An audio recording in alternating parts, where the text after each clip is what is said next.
What's up, everyone? Welcome to the newest episode of the Why Am I Here podcast with me, your host, Sani.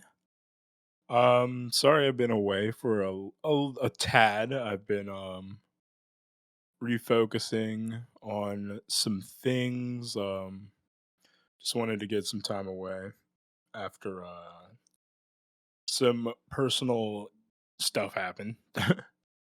But yeah, I'm here today because of video game adaptations. Thank God they're getting good. The Last of Us. That's what we're here to talk about today.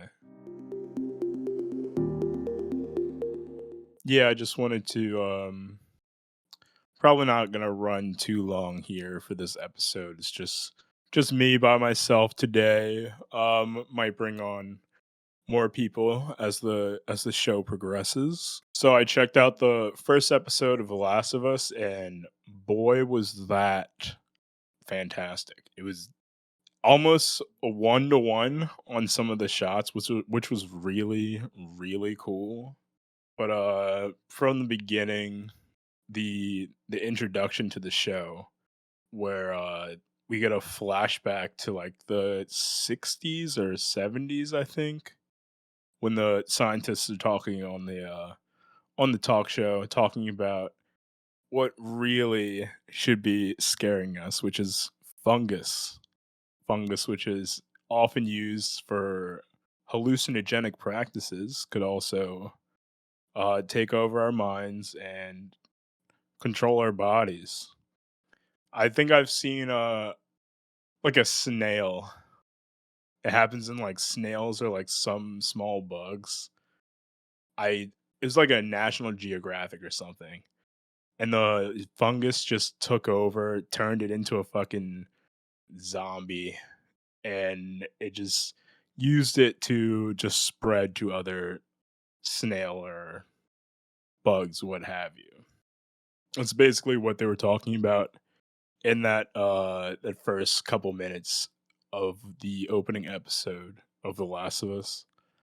And it's interesting because they said if the temperature of the planet gets a little bit warmer, it would force evolution in fungus to actually be able to like withstand in body temperatures over, I think it was 93 degrees or something like that. So fast forward to where the show actually begins in 2003 with Joel on Atkins, which is a hilarious nod to the times because everyone was on Atkins back then. Not so much now, which is probably for the best. You get introduced to his daughter, Sarah. If you played the games, you kinda already know what was gonna happen, but I like how they stepped outside of the game and build that relationship a little bit more, so we got a little more time with Sarah. And we also got introduced to Tommy, Joel's brother, who is definitely a key figure in the game and will definitely be a key figure in the show. And as in the background, you could just see chaos happening, planes flying. Uh, like when Sarah goes to get her dad's watch fixed with the money she stole from her dad, because he wasn't gonna get it fixed.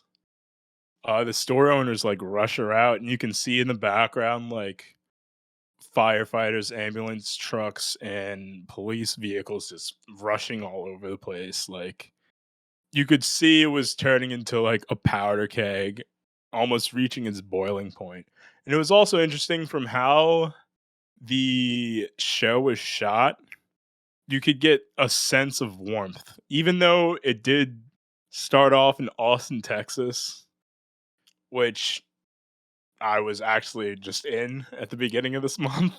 So that's a little funny. But they were in Austin, Texas, so it's a little warmer. It is warm in Texas. But when shit starts going down, oh my god. The neighbor, the old lady starts changing in like the background out of focus. That was a very dope shot. The dog coming over to warn her after the dog was like staring at the old lady like what the fuck? And the dog looked at Sarah like, "Did you just see that happen?" Hey, dogs know what is up before anything goes down.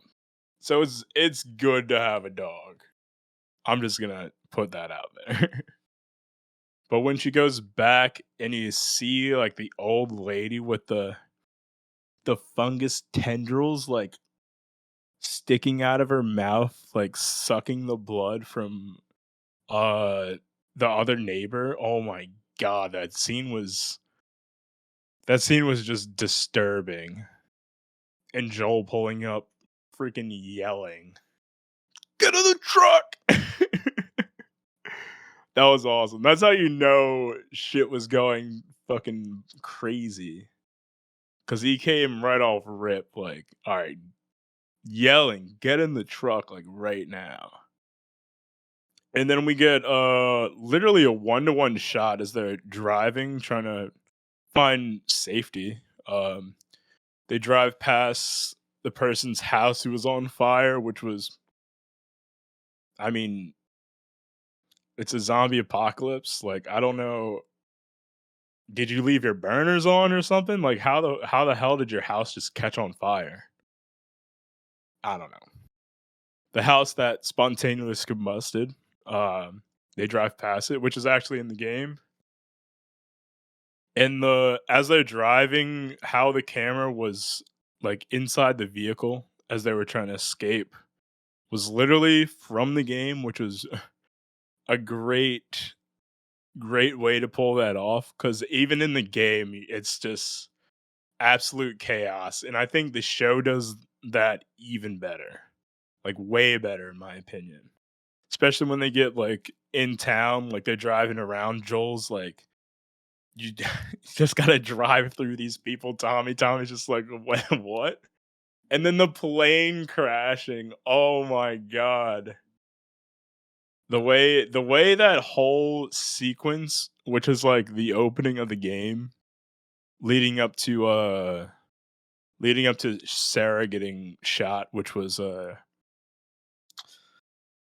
even though I knew that was coming, it was still like really hard to watch and extremely depressing to watch. But they pulled that off perfectly. I think even better than the game did, to be honest. It really sets the tone to like for what's to come. And then you fast forward like 20 years. We're in 2023 this year. It caught up to us and we're in Boston and we get to see like what society is like, which is pretty cool because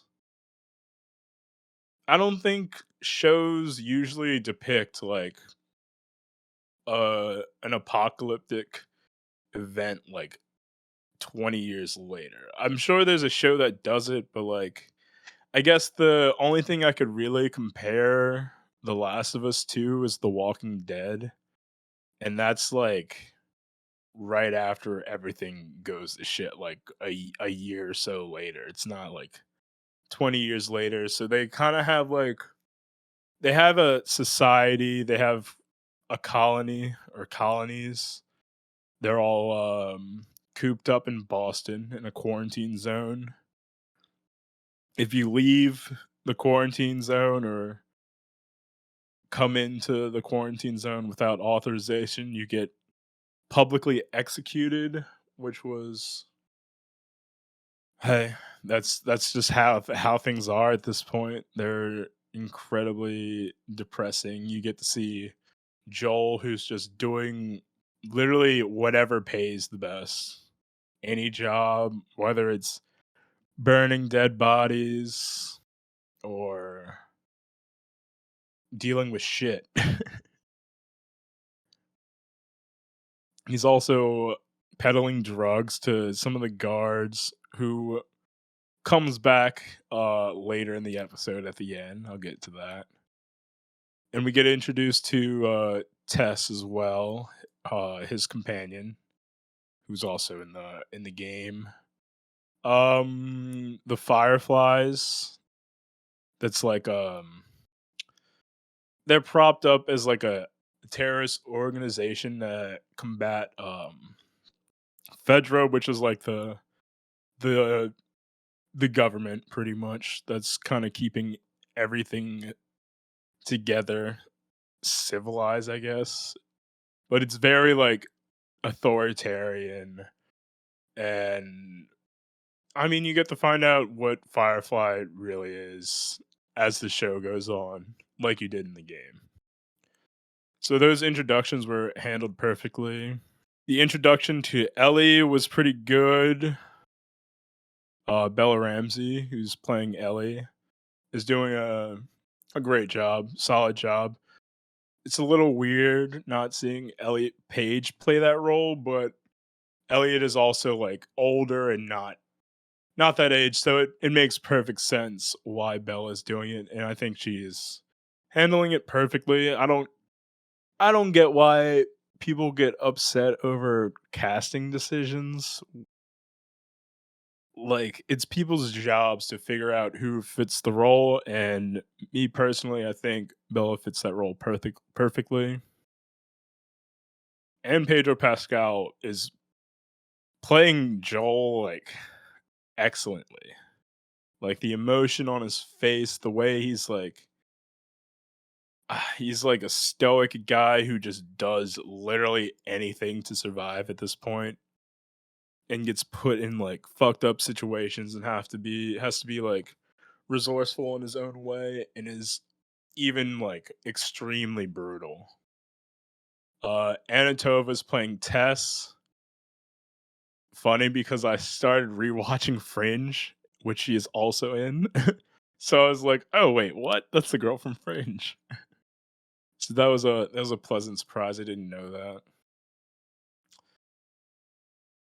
But they're yeah, they're trying to get batteries. Well, the what Joel and Tess are trying to do is get batteries to go and find Tommy, who is just gone. He as Joel said, got caught up in the calls of the Firefly, and he kind of had a falling out with his brother, but he's still gonna go look for him because he loves him, of course. So as they're trying to like get these batteries, they run into Ellie and they run into Marlene and Ellie, and that's where uh they get the mission to transport Ellie to another location outside of the quarantine zone. At first, they don't want to do it because they don't transport humans, as they say. They're like couriers, so they're used to like going out of the quarantine zone and handling their fucking business.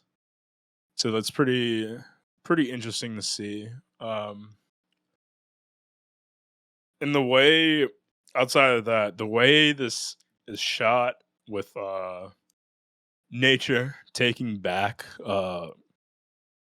like everything. Like buildings are falling apart because there's no infrastructure anymore. So all there is just green coming back and growing everywhere. So that's really cool to see, especially after it's been 20 years since everything fell apart. And outside of that, oh, we get to another confrontation with the security guard that Joel was selling drugs to. And because they're outside of the quarantine zone, they're like the guy pulls a gun on them and it does it by the book, which I mean, you're not really supposed to let people out, which is for the safety of everyone. So he's doing his job, kind of makes sense. But like as the gun's just pointing at Joel with the light, it's really cool because you can see it and his eyes, Pedro Pascal's eyes and face, like he like went back to when this the army dude who shot his daughter, like he was in a similar situation, and he kind of snapped back into it. Is a very interesting depiction of like how that PTSD like jolted back into him, and as soon as like it all like clicked in his head, he was like, "Nah, fuck that," and he went after the security guard and beat the fucking living shit out of him. Definitely killed him. The guy's dead. If not, a clicker or something will come. It's cool that they didn't show too much. As in didn't show too much of the infected people. They showed like one or two, I think, at the beginning of the episode, and that was when like everything was falling apart. It was the neighbor and just another person who was infected in the city that chased Joel and Sarah. But that was yeah.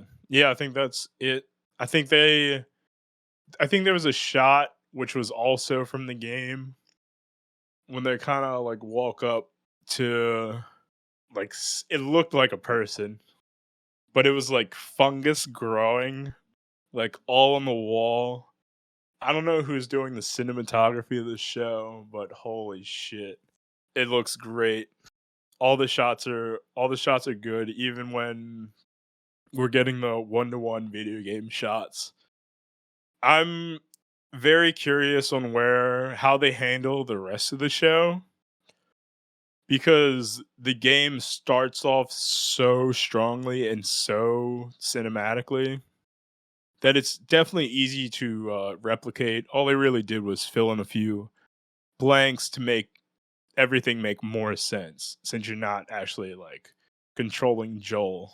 So it'll be interesting to see where it goes, especially like after they get out of the quarantine zone. That's where really where the gameplay comes into effect.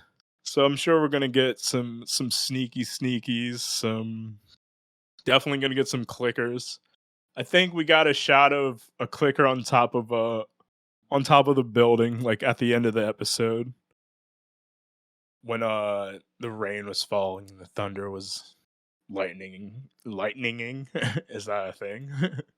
All in all though, I I loved The Last of Us. I played the game when it came out, I think, which was had to have been like 6 or 7 years ago. Yeah, I played the game when it came out. And I only remember the beginning and end of The Last of Us. And I mean, I'm not going to spoil the ending, of course, but it's kind of weird knowing where the show is going in addition to knowing what happens in The Last of Us Part 2, which is very divisive.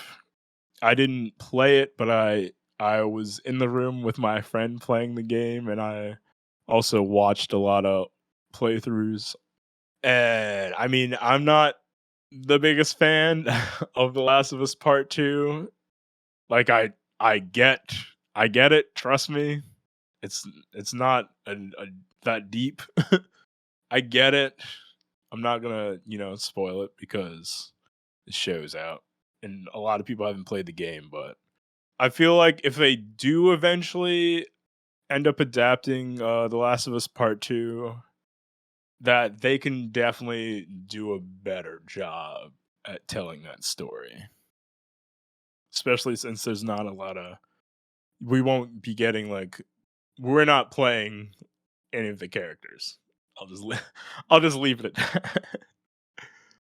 But The Last of Us, I'm gonna be doing these weekly as the show comes out. Like I said previously, probably gonna get Ziggy on as well.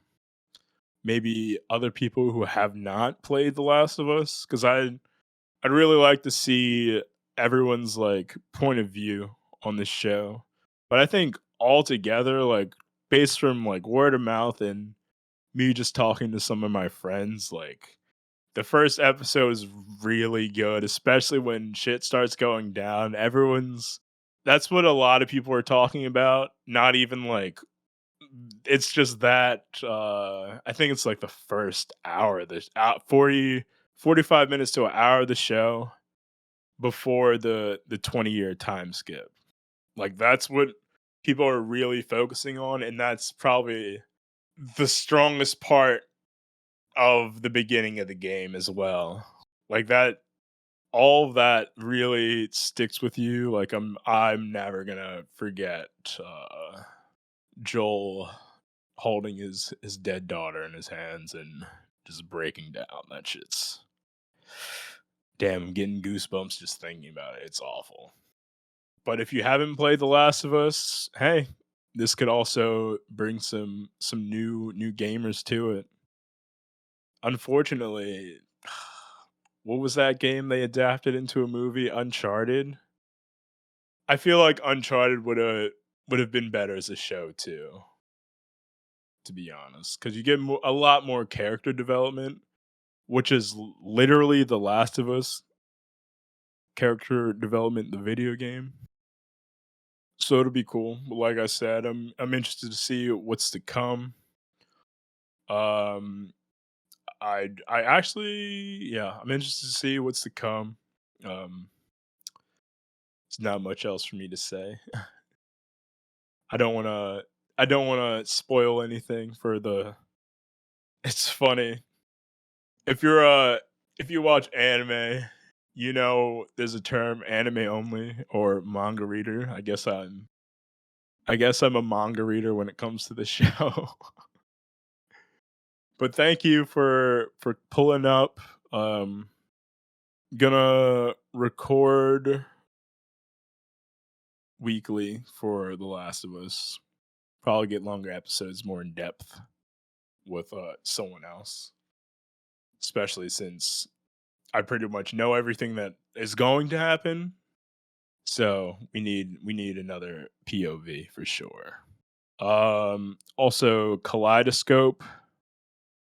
Yeah, I'll just leave that to our Kaleidoscope podcast episode. Thank you for listening. Be sure to check everything out on the YouTube channel. I'm gonna get back to reposting everything.